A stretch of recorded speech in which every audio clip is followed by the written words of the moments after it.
Welcome to the Loins of History, a podcast connecting the past to the present and correcting historical and political inaccuracies. I'm your host, Colin, and I'm joined by my co-host, Jay. Today is going to be a great episode. So as you know, we've been talking, our new series is on the fall of empires, and we spent the past 3 episodes discussing the fall of the Roman Empire. Well, now we're going to go to one of Rome's contemporaries, and it's probably an empire you haven't heard about, the Han Dynasty in China. And I'm really excited to hear what Jay has to say as he leads us through the rise and fall of the Han Dynasty. And I think it's going to be really informative, especially for all the Western listeners out there who may not be as familiar with Chinese history, despite us having a series on some of Chinese history just a few weeks ago. So with that being said, Jay, can you give us some of your key takeaways and what you want to talk about with the Han Dynasty? Yeah, no, thanks, Colin. Do you remember playing an old video game called Dynasty Warriors? Did you ever play that game? Vaguely. You know what? Vaguely. So there was like these awesome characters like Lu Bu, Yuan Shao, Cao Cao, Zhang Fei, Guan Yu, Liu Bei, like all these great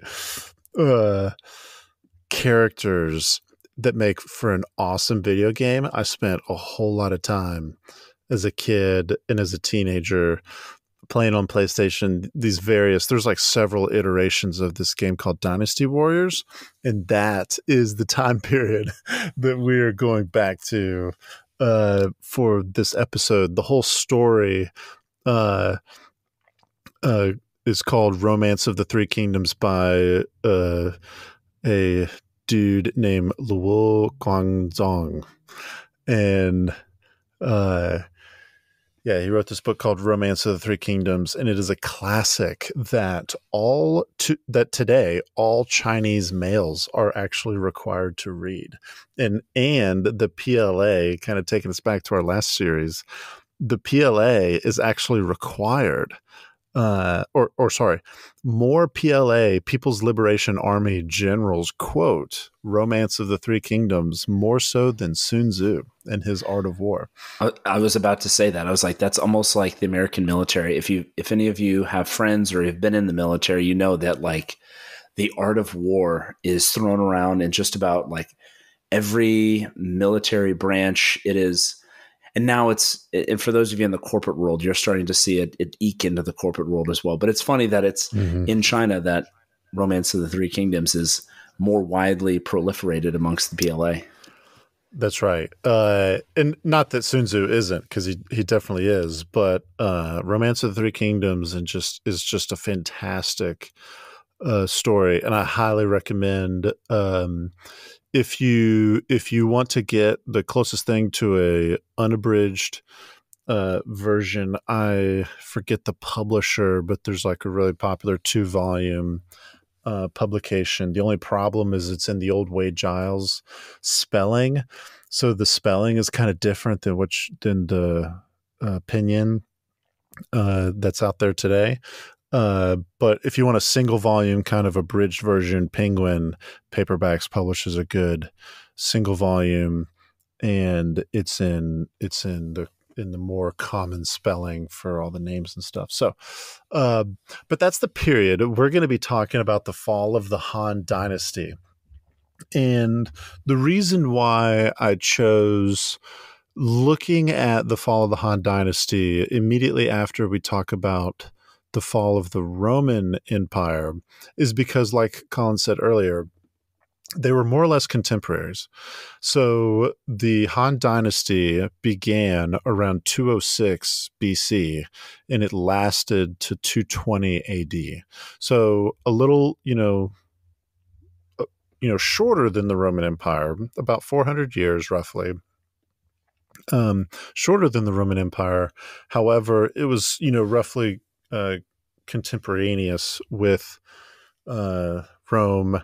And secondly, it's interesting to look at, people were interpreting the fall of Rome immediately during and after and for centuries to the present day, interpreting why Rome fell, kind of, trying to see who to blame, see what went wrong, see what needs to be done better.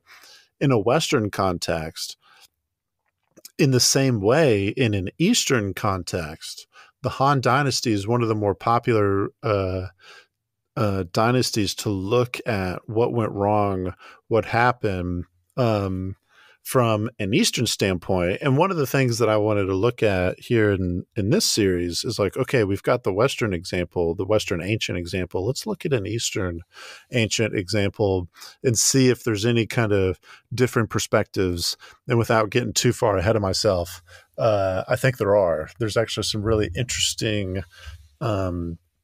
takeaways, primarily because of Confucianism, and we'll get there here in a second. I wanted to kind of start off this introduction of the Han Dynasty before we talk about why it fell, with a quote that in a really interesting way kind of sums up both what was going on at the beginning of the empire, in the middle of the Han Empire, and kind of towards the end, and how in the same way that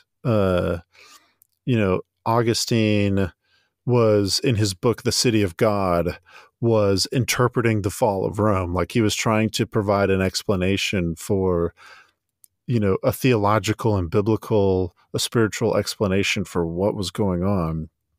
Luo Guangzong was kind of doing the same thing, but he was very far removed from I think almost 1,000 years removed from the fall of the Han, and he did so through a story.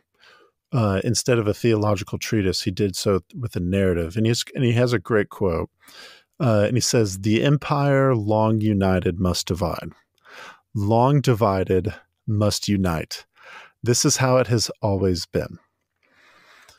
That is one of the opening lines in his Romance of the Three Kingdoms, and it kind of sums up nicely this very Confucian and Chinese view of not just the Han, but how all civilizations rise and fall, unite, divide, and almost kind of brings this fatalistic, inevitable aspect to the unity and disunity within the Han. I feel like that has some applicability to today. Yeah. The United States has divided briefly in our past, and now it, as we mentioned in the previous couple episodes, feels like it's kind of tearing at the seams again. So it's interesting that he even made that observation so long ago about a completely different culture. Yeah. It's this fundamental belief that nothing lasts forever, right? It's just a question of how long is it going to last. And specifically, as we'll kind of see the story here with the Han Dynasty, the Han was founded by a former sheriff. Like, the dude was kind of, Liu Bang was more or less a nobody in this random area. And the Qin dynasty before the Han was the first dynasty to unite China, hence Qin and China. That's where, etymologically, that's where we get the name China from, is from the Qin dynasty. And it was kind of like China was united for the first time, and they lost the mandate of heaven. And we've talked about the mandate of heaven in previous episodes. We'll do a brief recap in this one. And this guy Liu Bang was like, I'm going to rally the common people, and we're going to form an army, and we're going to take political power, and I'm going to say that I have the mandate of heaven, and beepity boppity boopity dynasty. It works just like that. Basically.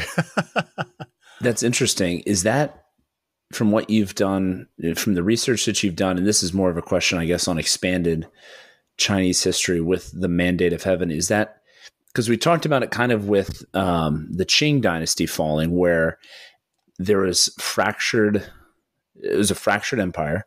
There's a lot of external pressure, and basically, I mean, there was a groundswell of populism, political parties with the communists. Well, at first it was not the communists, but you get what I'm saying. It was kind of like this response, like, oh, the Qing dynasty has lost the mandate of heaven.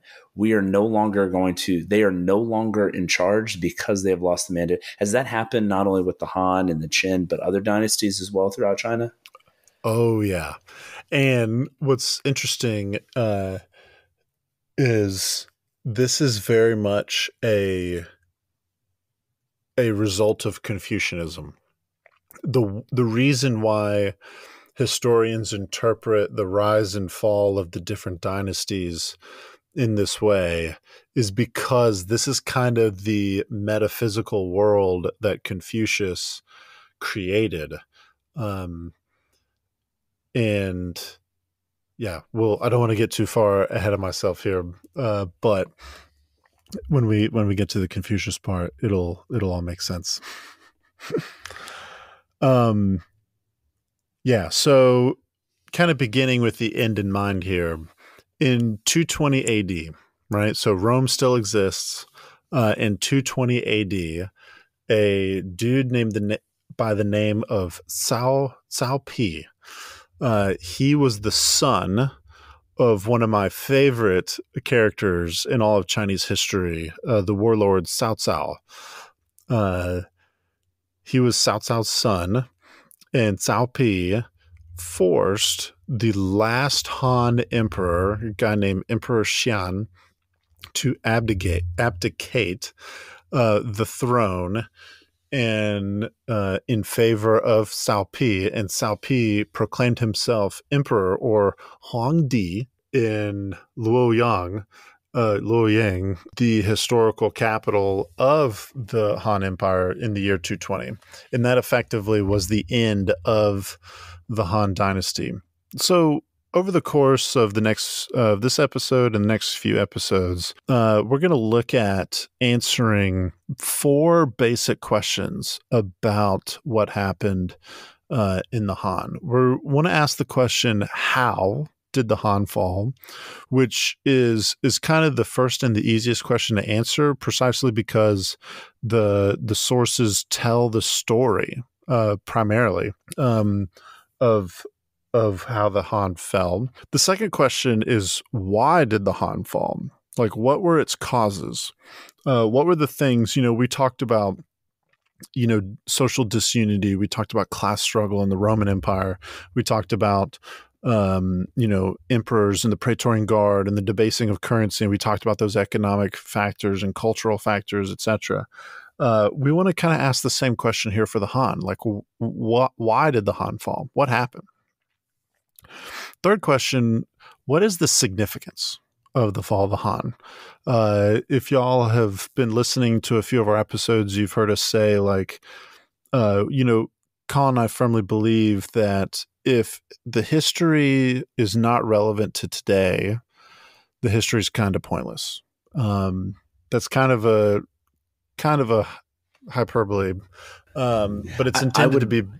I would better say that all history is important. You just have to, rather than knowing historical facts for its own sake, knowing those historical facts and being able to apply it to what's going on today is important. Even minor details in, let's say, medieval history, like the clothing, it's something very minor. But if you're able to attach that to a few other larger, more macro kind of level ideas, and that's just a piece of it, and you're able to connect that through to say, like, I don't know, why the French and the Germans have always had a historical rivalry, and why that's applicable today, or why the mandate of heaven is important. And, there's all these names and figures, and they did certain things, but why it's important. So even though they might be small facts, if you're able to connect them to something much larger, I think it is important. I think historians tend to get lost in the facts of history, and they forget why they need to learn in the first place. Yeah. Facts are important, but you just need to know why. You need to be able to tie them to something. Yeah, no, I agree 100%. And that's why one of the explicit questions that we're going to kind of come back to over the next few episodes is, what is the significance? Why are two Americans talking about the fall of the Han Dynasty in 2023? Man, we've talked a lot about China lately. Yeah, well, I mean, it's significant, right? Like, there's lots to talk about, and it is it's the second most populous country in the world, and there's literally everyone in the world knows, kind of like in with the United States, it's like, if you want to do business, you need to be talking to the Americans. China is kind of up and coming in that regard too. Like, China is one of the biggest, fastest growing markets, so China is significant for sure. And the last question, and really kind of the pinnacle question that I want us to be asking here, is, are there any lessons to be learned, right, from the fall of the Han? And I think, by the end, as we examine all of these different empires and civilizations that have fallen, collapsed, divided, etc., we should have a pretty good meta perspective of what causes these civilizations to collapse. What can we do about it? What can we learn from it, etc.? I wanted to throw, before we kind of get into an overview of the Han, one disclaimer out there, kind of looking at the different sources. All of the original sources are obviously Han Chinese, right? Nearly all of those sources are Confucian, and they interpret the fall of these dynasties through a Confucian lens. I say that as a disclaimer because Colin and I, like I said before, are two Western white dudes living in 2023, and we are not Confucian, even though I can read a little bit about Confucianism. That doesn't make us Confucian.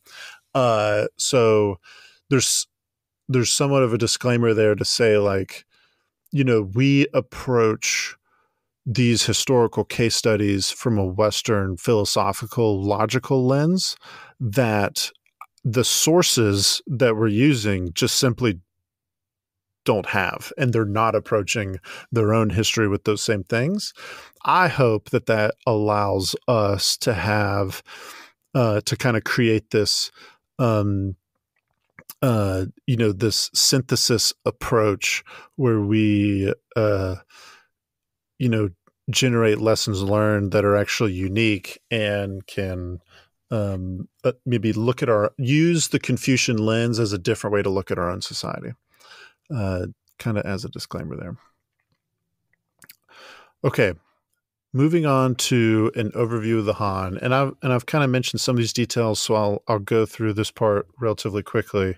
The Han Dynasty lasted for about roughly 400 years, and it's actually helpful to compare the Han China to the Roman Empire in a few ways.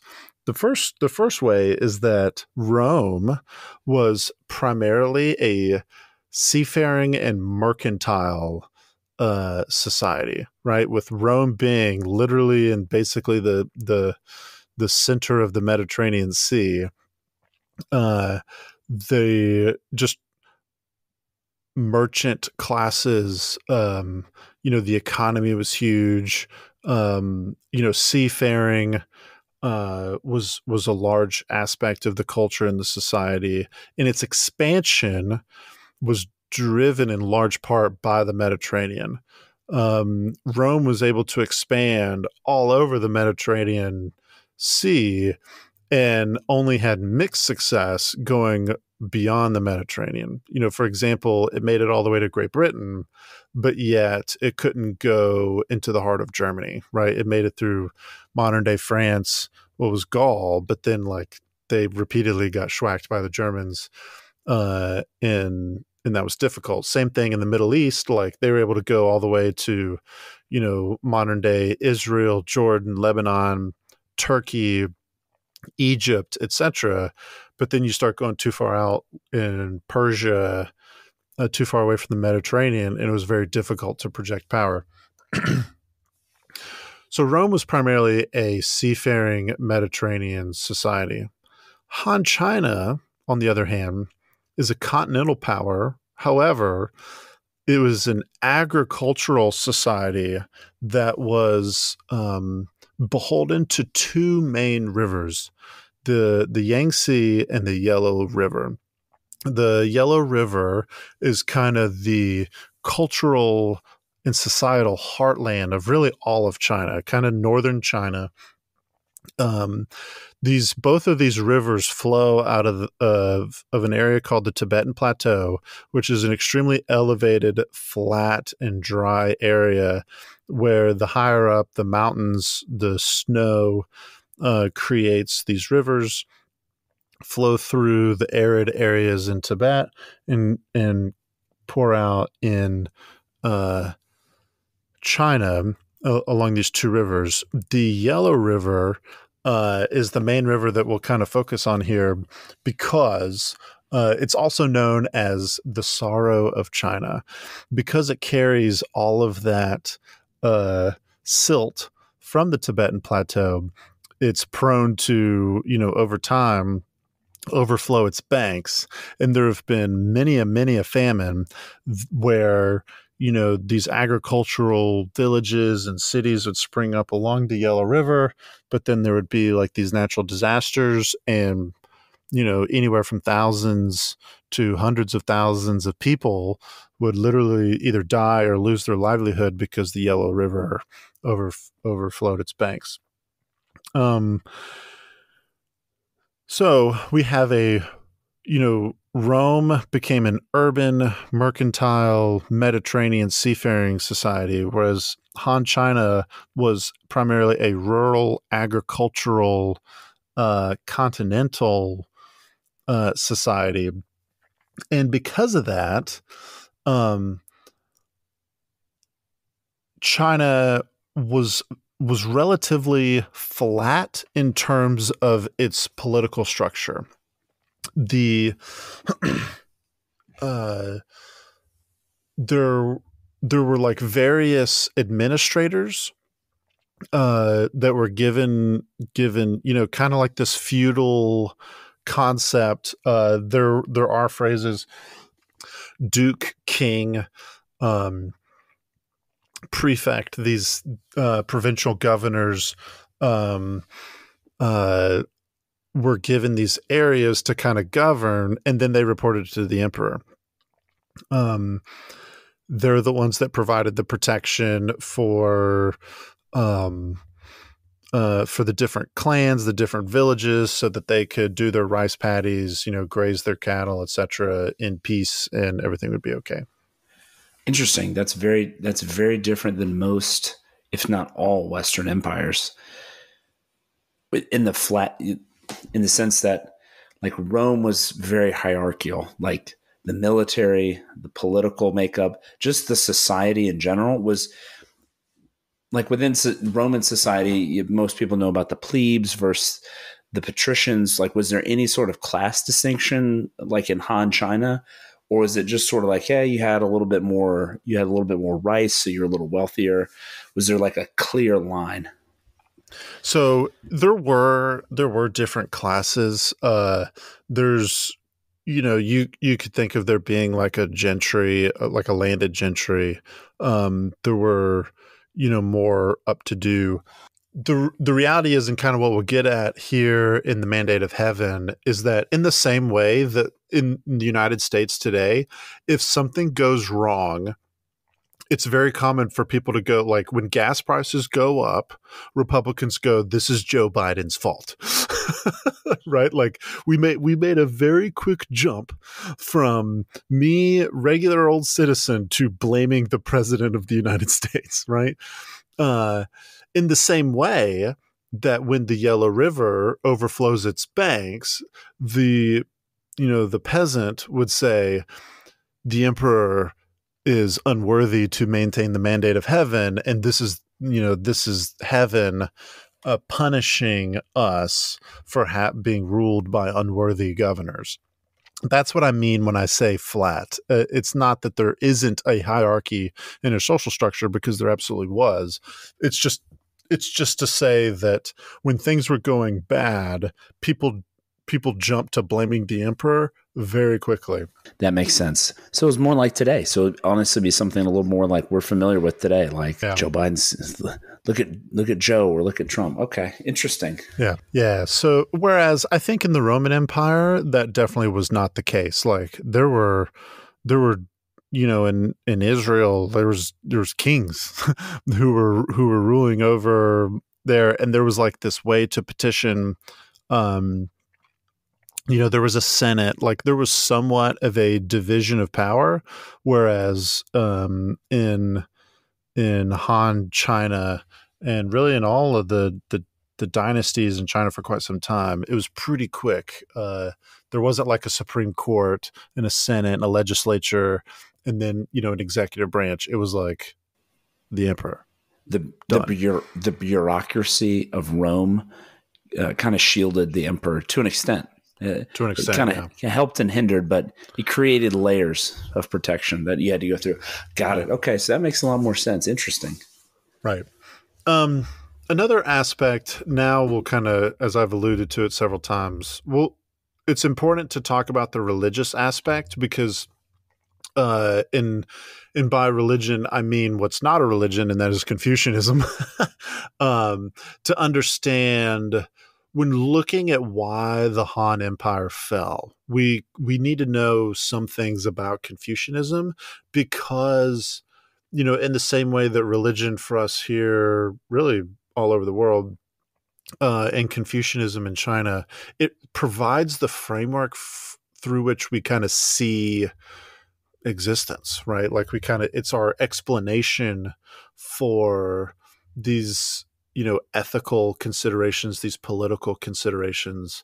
So we need to know some things about Confucianism. One of the main things about Confucianism is its emphasis on social harmony, which in many ways radiates from the family. So one of the core tenets of Confucianism is this concept known as filial piety, which filial piety is essentially the reverence and the respect that children owe their parents, primarily their father. This is actually quite extreme.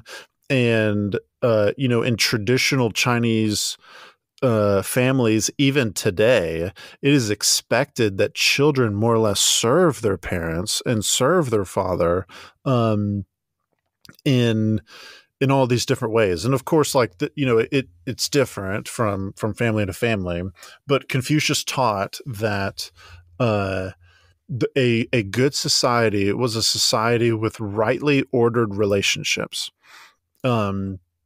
There's a good quote from a book called The Analects that says, "The Duke of Jing of Qi asked Confucius about government. And Confucius replied, 'There is government when the prince is the prince, and the minister is minister, when the father is father, and the son is son.'" And what he's saying is the government, this political structure is true. Like it's the way that it's supposed to be when the right people are in the right relationships to all of the other people. The prince is the prince, the minister is the minister, the father is the father, and the son is the son. When those things are rightly ordered, there's harmony and things are the way that they are supposed to be. This is there's been some really interesting work. Hopefully I can find it and maybe put a link in the description. But there's been some really good work recently that's talked about how Confucianism is, by definition, an authoritarian system, and in that way is kind of incompatible with more democratic or individualistic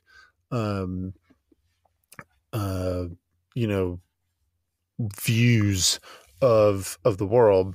Another thing about Confucianism is, kind of as a religion, per se is its emphasis on orthopraxy as opposed to orthodoxy, which orthopraxy is the emphasis on correct practice, whereas orthodoxy is correct belief or correct worship. So here in the Western tradition, especially in the Judeo-Christian tradition, we focus on right belief, like there is one God, and you must worship him. Or in the Islamic tradition, like there is one God and Muhammad is his prophet. Whereas in Confucianism, it's less about correct belief and it's more about doing the right thing. Like you are supposed to show deference to your father. This is important. Because we'll see here in the fall of the Han, we'll see that even though there were people who were kind of seeing the mandate of heaven pass from the Han, these regional warlords very much had to keep up these appearances of doing the right thing by showing deference to the emperor as the emperor, and for example, the TV series for the Romance of the Three Kingdoms, it starts roughly 30 years prior to the Han Emperor actually abdicating. So it was like there was 30 years when these people, with these various warlords were the de facto rulers of China, and they still paid deference to the Han, because that was the right thing to do. Like in today's China, how, is that still the case? And how, if so, we talked a little bit about it with Xi Jinping. How does the Chinese government manipulate and kind of use that now? Because it feels like that's never gone away. Yeah. And I guess briefly, we've talked about in previous episodes when Mao proclaimed the People's Republic of China in 1949, he basically attempted to get rid of Confucianism.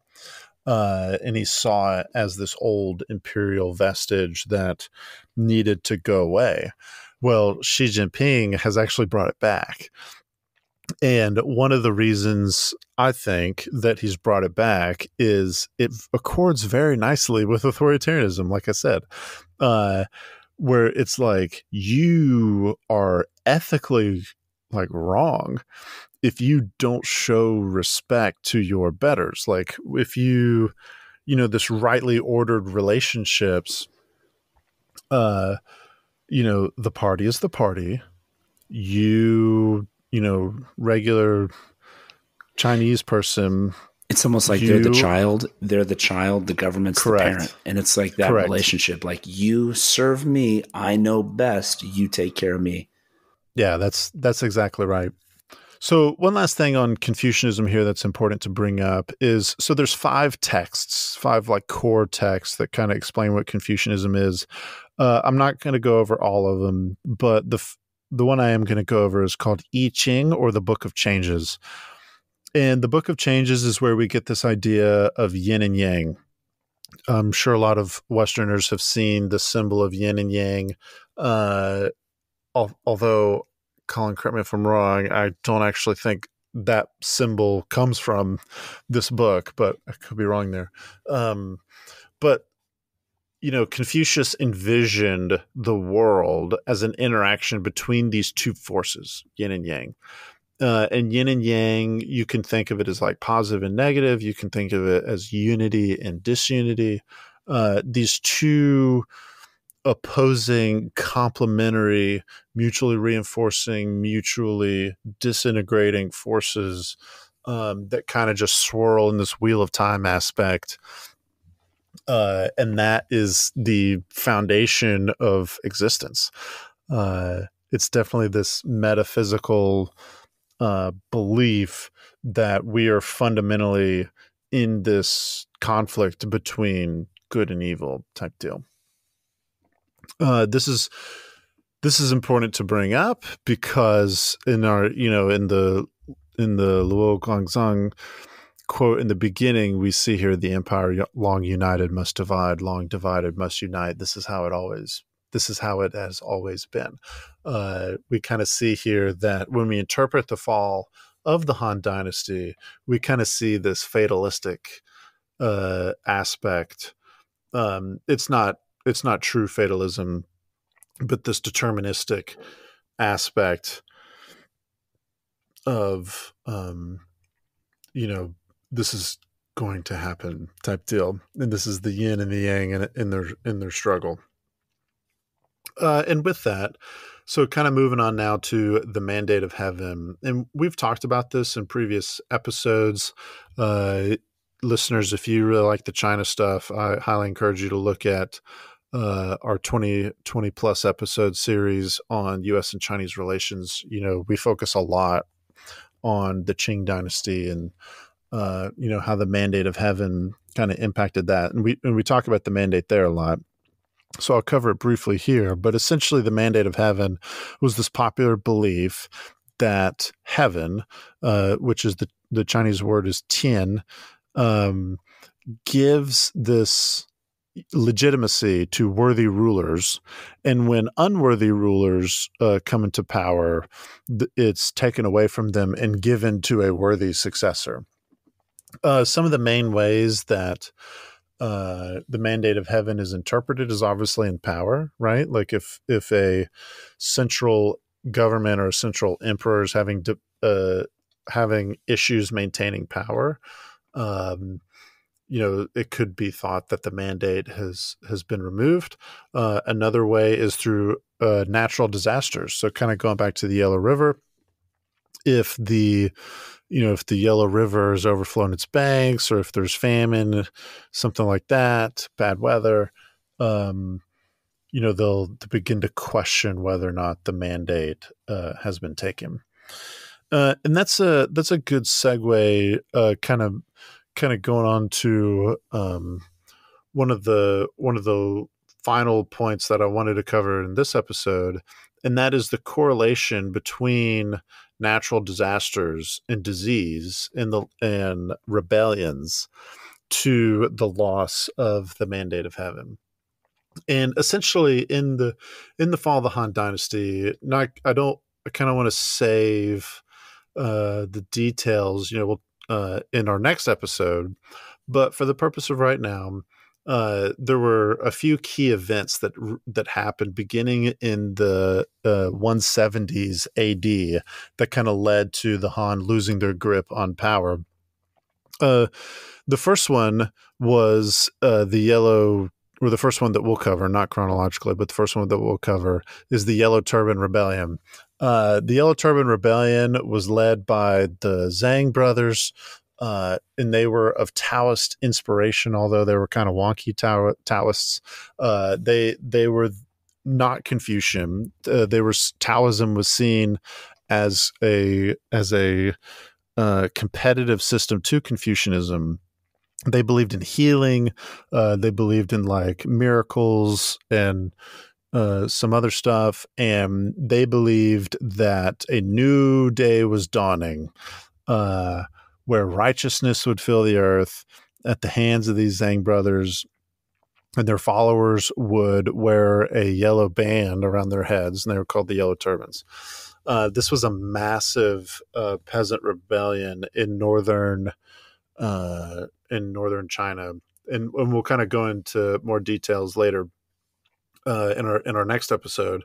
But this really shook the Han Dynasty to the core, and it served as one of the main impetuses for their eventual downfall. Secondly is, between the 170s, the 180s, and the 190s, the Yellow River overflowed its banks quite a bit. And there were millions of peasants that were displaced to the southern parts of China along the Yangtze and elsewhere. And essentially what that did is it basically created high unemployment. And when you can think about high unemployment means crime. Banditry was a thing in this time. there's a fantastic Chinese classic called Water Margin, where it's essentially this Robin Hood story of where the bandits are, um, doing the right thing to, bring justice to the common people. Which was Chairman Mao's favorite book, I believe, was Water Margin. So banditry was a thing, and obviously, just starvation. If your rice paddies get washed away because it was overflowing its banks, like the food supply goes down, and that's not good. Uh, and then lastly, between 171 and 185 AD, there were like 6 or 7 plagues. And a lot of them were related to, wait for it, Colin, the Antonine Plague.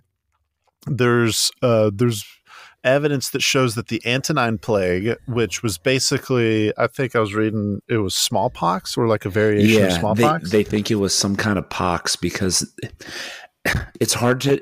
That's the problem with going through a lot of these historical diseases, because you're reading symptoms, and a lot of times it's historians saying these things decades later. But the Antonine Plague, they think it was a form of pox because they were having pustules on the back of people's throats. They were vomiting. There was lesions on the skin that they described, and intense fever. So yeah, very, very pox-like. But it's interesting you say that, because it seems that most diseases, and the timeline you just gave, it kind of makes sense. They seem to flow kind of along the Silk Road, kind of this east to west, maybe by kind of, it's how fast it travels, maybe 20, 30, even 100 years, but eventually it'll make its way to the west. Yeah, no, and it's funny you say that, because that was on the Han Chinese side. The records show that it was like, oh, we actually think this is where the Antonine Plague came from.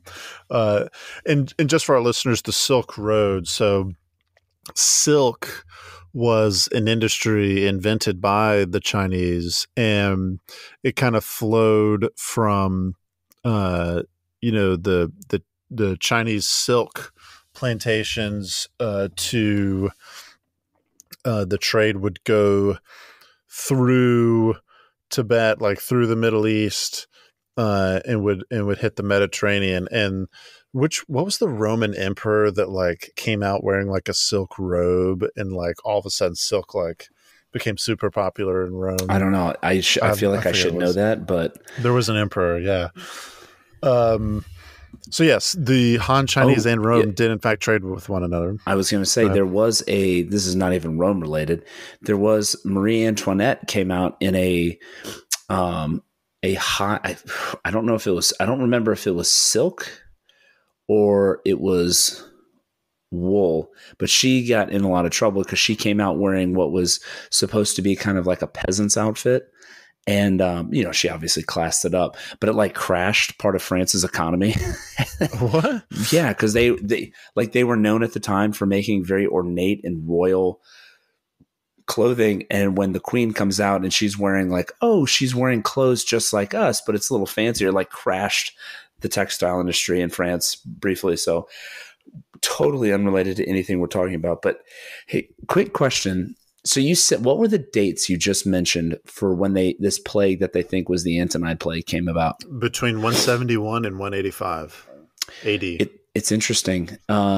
There's a report, and they're trying to cross. I was reading through it a little while ago, that an envoy from Rome made it to Han China in 166 AD. Nice.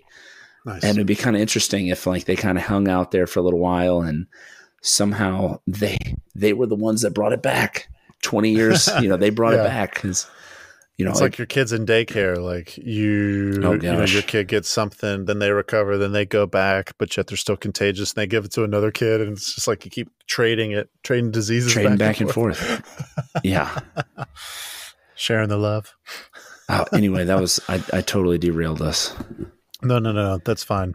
So there were these plagues related to the Antonine Plague, and it's, if you, like I said before, like in the same way that we look at our gas prices and go, this is Joe Biden's fault. if 3 out of 5 members in your family die from pustules in the back of your throat, and you go, the emperor has lost, and all of a sudden lost the mandate of heaven. And all of a sudden, these dudes named Zhang show up, and they're like, "We can heal you, and we'll make sure your disease goes away, and we'll actually control the Yellow River. Like, we'll build these dikes, like we'll build up these walls, like we'll make sure the Yellow River stays. Like, we'll do our thing." And all of a sudden, you're like, "Yeah, that sounds like a great idea." And the emperor all of a sudden loses a lot of prestige, if not the mandate itself. So.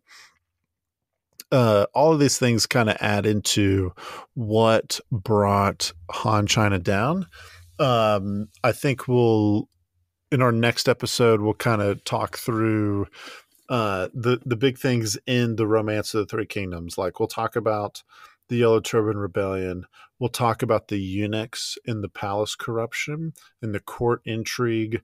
We talked about the Praetorian Guard in our previous episodes, but like, it's the same thing, or at least very similar, where these various power brokers within the capital kind of start abusing their office, and where they start making decisions to benefit themselves. They're not really thinking about the people, and the people start getting upset. If that sounds familiar. Is anything going on here? By the way, before I ask you a question, it was Emperor Elagabalus. So when you said the Roman emperor that wore silk, I was like, that was probably Elagabalus, but I didn't know like off the top of my head. But then I just Googled it, and he was the first one, and it would make sense because he was also like a cross-dresser and did a whole bunch of other things that was wildly unpopular with Rome. But he was the first one that wore silk. Yeah. Well, no, not really. He caused there's a lot of pain and suffering, and a lot of chaos. But anyway, question I was going to ask you. So could the Han, and this may be something we discuss more of the next couple episodes, but could the Han Chinese have kept the mandate of heaven? Is there any way with all of those natural disasters that they could have kept it? Yeah. So it's funny. I guess that's a good question. And in the same way that we kind of look back on the Roman emperors and we say like, man, if they weren't so cuckoo for Cocoa Puffs, like maybe Rome wouldn't have fallen. And that's true. Like, I think the primary characteristic of what was wrong with the Han emperors, and really any emperor, is weakness. It's kind of seen as like this is super like oversimplified explanation, but it's less about like they made the bad decisions and more about they were not strong leaders, and that creates a power vacuum. And we'll see here like the Yellow Turbans rise up, the eunuchs rise up, and then the warlords rise up, and we kind of get this succession of the last emperor was a child. I think he was 9 years old when Dong Zhuo made him, instead of his older brother, the emperor. And, a 9-year-old is not going to be a strong personality in a court. And he spends the next, 30 years basically as a slave in his own court to these various warlords, Dong Zhuo, and then Cao Cao. And then Cao Cao's son, Cao Pi, was the one that got him to abdicate. So it's like, if there had been a strong emperor or to turn things around, maybe, but I guess kind of similar with the emperors of Rome, like when you kind of inherit these offices, or you just paid, you didn't really have to do anything to get in office, like it leaves you very quickly, for sure. To summarize here, we kind of talked about like, okay, we're looking at why a dynasty fell, and we're asking the questions, how did the Han Dynasty fall? Why did the Han fall? What is the significance of the Han fall? And can we learn any lessons? We talked about who the Han was. We talked about how they're primarily a continental and an agricultural society that was kind of beholden to these two main rivers. And we talked about Confucianism and its impact on kind of how the Han Chinese saw their place in the world, how they see it's this, the world is this conflict and this struggle between yin and yang, how they focus on right practice instead of right belief, and how, justice is rightly ordered relationships. We talked about the mandate of heaven, and we talked about what it looks like to lose the mandate of heaven with rebellions and famines and disease and natural disasters and war, which is where we're going to go in our next episode. We'll talk about, the details about the yellow turbans, the eunuchs, and the various warlords that rose up and with their standing and independent armies to seize power from the Han. And then we'll kind of, synthesize that all together and talk about what we can learn from all that. All right. I'm really excited, Jay. We talked a lot about modern Chinese history in the last series, but I think this is going to this is just something that I don't think I personally haven't studied a lot of. And I know a lot of our listeners probably haven't either. So it's going to be something, it's going to be a learning experience. So I'm looking forward to you taking us through that. With that being said, for our listeners, we appreciate you and your support to continue listening. If you want to give us a follow on social media, we're going to start being a little bit more proactive on social media and posting some different informational things on Instagram, Twitter, Facebook. And we're even on YouTube as well. You can catch our podcast on Spotify, Apple Podcast, Podcast Addict. If you could give us a rating, I noticed we have a few more ratings, especially on Apple Podcast, and we'll give you a shout out if you give us not only a rating, a 5-star rating, but then also a comment, especially if it's constructive. So we do appreciate that. And I guess it helps the algorithm, but it is good just to hear back from the listeners. And if you do want to contact us, we do have an email for loinsofhistory@gmail.com. So we do respond via email. If there's any episode ideas, questions, or anything like that you have for us, we're happy to interact. We've done it a few times, and we like to interact with the listeners and answer your questions that you may have. So with that being said, thank you for your time, and see you next week.